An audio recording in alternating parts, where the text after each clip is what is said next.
In the past couple of weeks, Apple has refreshed their MacBook Air. However, unlike the last refresh, this one brings some pretty big changes. Previously, the modern MacBook Air was only available with i5 CPUs, but now you can get an i7.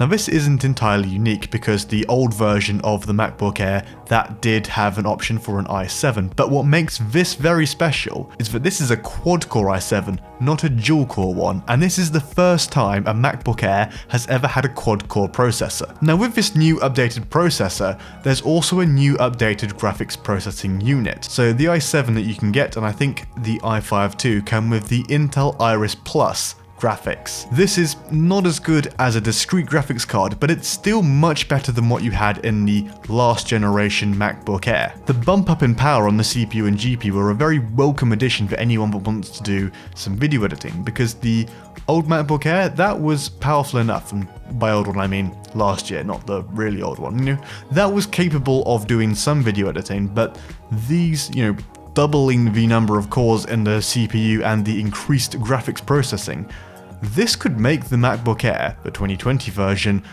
a capable editing laptop.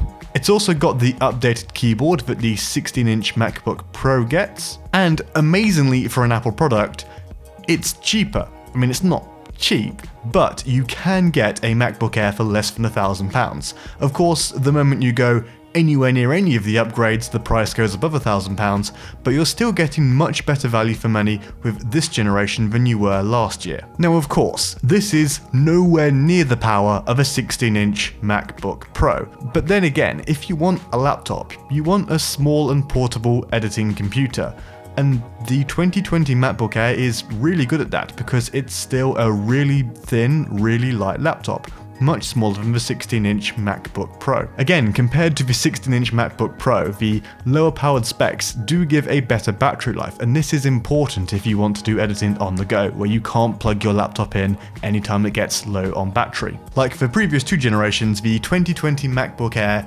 gets 2 USB-C ports. More USB-C ports would be nice, but you can make do with 2. Now the increased CPU and GPU power mean that the 2020 MacBook Air can work with the Pro XDR display. That's a 6K resolution display. That's impressive, and with USB-C ports, of course, you can also use external graphics cards, external storage, and you can power the laptop via the USB-C ports too. But there are a couple of disadvantages to the MacBook Air for video editing. First is the screen. It's a good screen, don't get me wrong, it's a very nice Retina display, but it's not as color accurate as a MacBook Pro, and it's not as bright as a MacBook Pro either. So if you want to do any color grading on your laptop, well, you can do it, but the color inaccuracies could be an issue, and if you want to use it outside, you might have a bit of a struggle to see the screen in really bright conditions because the screen just doesn't have that extra level of brightness. But if you're going to plug your laptop into an external display, such as the Pro XDR display or any of the LG ultrafine monitors, then those two issues aren't really a problem. What could be more of a problem is the RAM. Now, again, like previous generations, you max out at 16GB of RAM. The stock amount is 8, and personally, if you're going to do anything remotely professional, I would definitely suggest upgrading to 16. I think it's almost an essential upgrade. The iMac that I use has 40GB of RAM.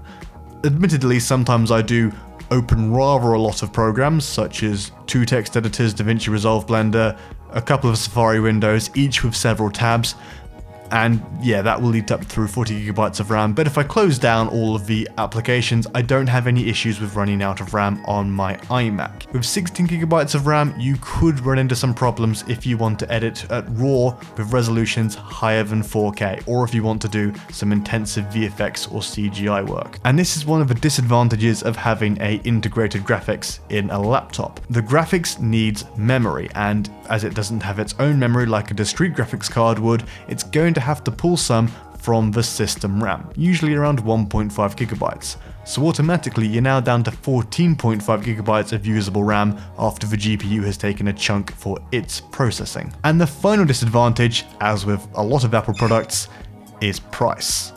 Now, yes, it is better value than the previous two generations, But that being said, it's still not cheap, although it's not as bad as you might think. Of course, you can get a much more powerful, much faster gaming PC, but it's going to be 3 times the size, 3 times the weight, so you're going to be giving up a lot of the portability and not to mention battery life. If you look at laptops that are in a similar sort of range as the MacBook Air, you've got the Dell XPS 13, which honestly is only a couple of £100 cheaper, and considering the extra build quality of the MacBook Air, I don't think there's much difference between the two. The LG Gram is a bit cheaper, but again, I'm not sure that it's quite as good of a laptop as the MacBook Air. So to be honest, it's quite competitively priced for an ultra-thin ultrabook. So is it a good computer?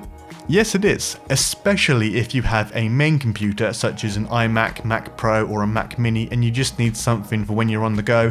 The MacBook Air is almost perfect for that use case. But before you go running off to buy one, there is one more thing that's worth considering, and that is a potential rumored 14-inch MacBook Pro. It's a similar sort of thing to what happened with the 15-inch MacBook Pro. Apple increased the screen size a bit, gave it a massive bump in specs, and then the 16-inch MacBook Pro has exceeded or succeeded the 15-inch, and it's actually a really good value for money laptop. Now currently, I don't think the 13-inch MacBook Pro is competitively priced enough against this new MacBook. I just don't think it offers enough advantages. But if Apple is going to refresh it and bring out a 14-inch MacBook Pro and give it exactly the same treatment that they did to the 16-inch, just in a smaller chassis, that could be a very, very good editing laptop. So if you need a Mac, you need a laptop, and you need it right now, the 2020 MacBook Air is a good option for you. Just in terms of specs and choosing upgrade options, I would go for the i7, I would go for 16GB of RAM. At the very least, you want the 500GB SSD, although if you are going to be using a lot of footage and you don't want to deal with an external drive, then it might be worth thinking about the 1.5TB option. It adds a lot to the price, but it's a lot more convenient. However, if you can wait a bit for your laptop, then I think it's worth holding out for a little bit to see what Apple does with the 13-inch MacBook Pro, and if it's going to refresh it into a 14-inch model. If you found this video useful, then please consider leaving a like and subscribing so as not to miss any new videos. See you later.